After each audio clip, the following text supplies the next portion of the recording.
Well, it's been a pretty busy week for the Boston Celtics. First, they lose out on Giannis Antetokounmpo as he's traded to the Miami Heat, and then on top of that, we just had the NBA draft. Joining us right now is CBS Sports NBA writer Sam Quinn, and Sam, thanks so much for being with us.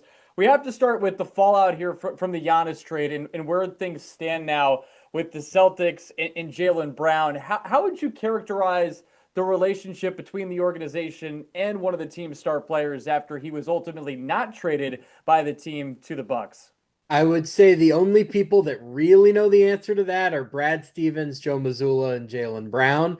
That being said, Jaylen Brown has now spent most of his career in trade rumors. Obviously, there were Kevin Durant several years ago. It seems like whenever a big name has come up, basically since Jaylen Brown and Jason Tatum were united, it was always, yeah, we like those guys together. We like the Jays, but could we trade Jaylen Brown for so and so? Jaylen's coming off of the best year of his career, second team All NBA, leads them to 56 wins with Jason Tatum missing most of the year.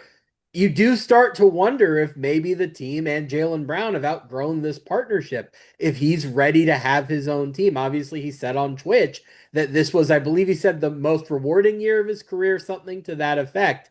It seems as though these two sides are ready for a breakup in some way, shape, or form. There's a lot of interest in him in the trade market. I would expect if the Celtics do move him, that they're going to get a pretty substantial return. So at this stage, yeah, I do think a trade is probably the likeliest outcome. And it is interesting thinking about, okay, if they do trade him, what could they get back? And Sam, you're so privy to the entire league. What are some possible options that the Celtics have if they do truly decide, okay, we can't keep him after everything that's happened. We need to move him.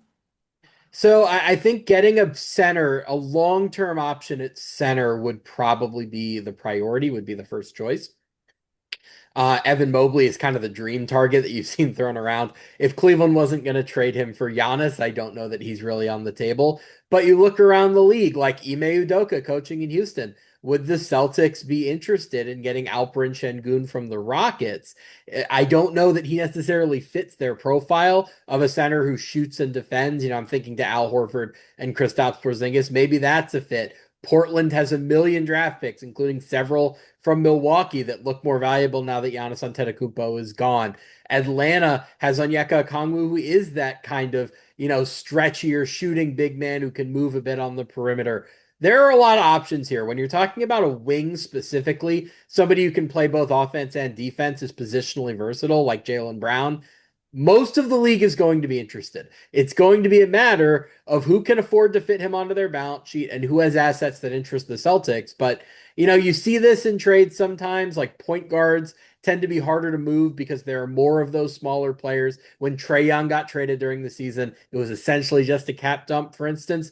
Jaylen Brown fits anywhere. Any team in the NBA would love to have Jaylen Brown on their roster. So the Celtics are going to be able to be picky and maximize a pretty substantial return here. And I think what you just said there was really interesting. And you also mentioned before that he is coming off the best season of his career, which has already been a very good in a career with a lot of accolades, including NBA Finals MVP.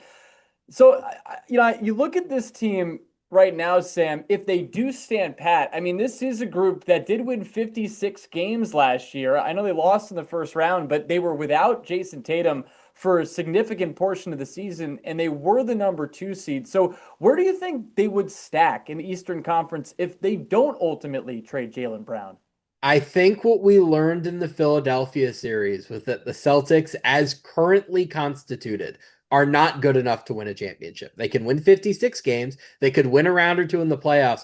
The thing about Joe Mazzulla's style with all of the three-point shooting is that it makes you very volatile, right? Like you saw this in the Knicks series last year, where they were up by 20, 25 points in games one and two, but the three stopped going in and they started losing.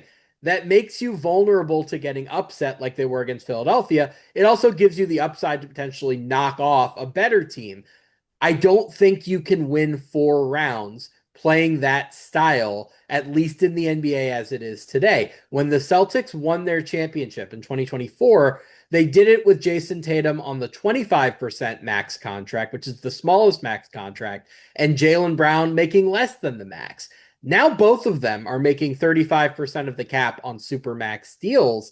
I don't know if you can build enough depth in the modern NBA to win with two players making that much money if one of them is not an MVP candidate, right? I think that was the appeal of chasing Giannis Antetokounmpo. If you're going to have two players making supermax money, if one of them is an MVP candidate, you can afford to skirt by on depth in some other areas. But if neither of them are, I don't know if that's viable. And we started to see some of the flaws in this Celtics roster against the 76ers. Neemias Queta just not as versatile defensively as some of the former Celtics bigs were. You know, they didn't have the point of attack defense that they had when they won the championship without Drew Holiday. Think about how deep the 2024 Celtics were, not just with like bench guys, but like high level all-star caliber players. Drew Holiday was on that team. Al Horford was on that team. Kristaps Porzingis was on that team. They don't have that many high level starters anymore. They have Tatum, they have Brown, they have Derek White, and then they have a lot of players who are good, who make sense in smaller roles, but are probably overburdened on this roster. So if you're wondering why the Celtics would trade Jaylen Brown more than anything else, it's those contracts. It's the chance to take a player who's making 35% of the salary cap and maybe turn him into, say, somebody who's 80 to 90% is good, but makes half as much money, and then get several other assets on top of that that you could then use to reimagine the entire roster. Yeah, it's really interesting to think about where Brad Stevens could go with this. Let's just quickly hit on the draft before I let you go here, Sam. They get Chris Sinak Jr. at 27, and then in the second round, they draft Dylan Mitchell. What did you think of the Celtics' two draft choices? Yeah, it just seems like size, athleticism were sort of the order of the day. I think what we saw in that Philadelphia series, among other things, was that they were just too small. Chris Sinak, very big, somebody that you can hopefully develop. I know there had been some concerns about, he could go one way or the other. He has great tools, not great shot selection in college. The Celtics, I imagine, would be able to straighten that out. Joe Mazzulla is so dogmatic about taking the right shots that I think getting him into Boston is going to work wonders for him. I think with the second round pick, Dylan Mitchell, yeah, great athlete, somebody that you can develop over time. The Celtics have drafted so well in that range of the draft, end of the first round, beginning of the second. You're talking about Peyton Pritchard, Baylor Shireman, Ugo Gonzalez last year. In Brad Stevens, you should trust. Like, he has such a great track record that with late first round picks, early second round picks, you trust that he's going to find somebody that can at least contribute, and what their long term position is going to be, we'll see over time. But I'd feel reasonably good about this if I were a Celtics fan. Yeah, Celtics fans are putting their trust in Brad Stevens, as you mentioned, well deserved, but we'll see how the rest of the offseason shakes out. Sam Quinn of CBS Sports, thanks so much for the time. Absolutely, man. Thanks for having me.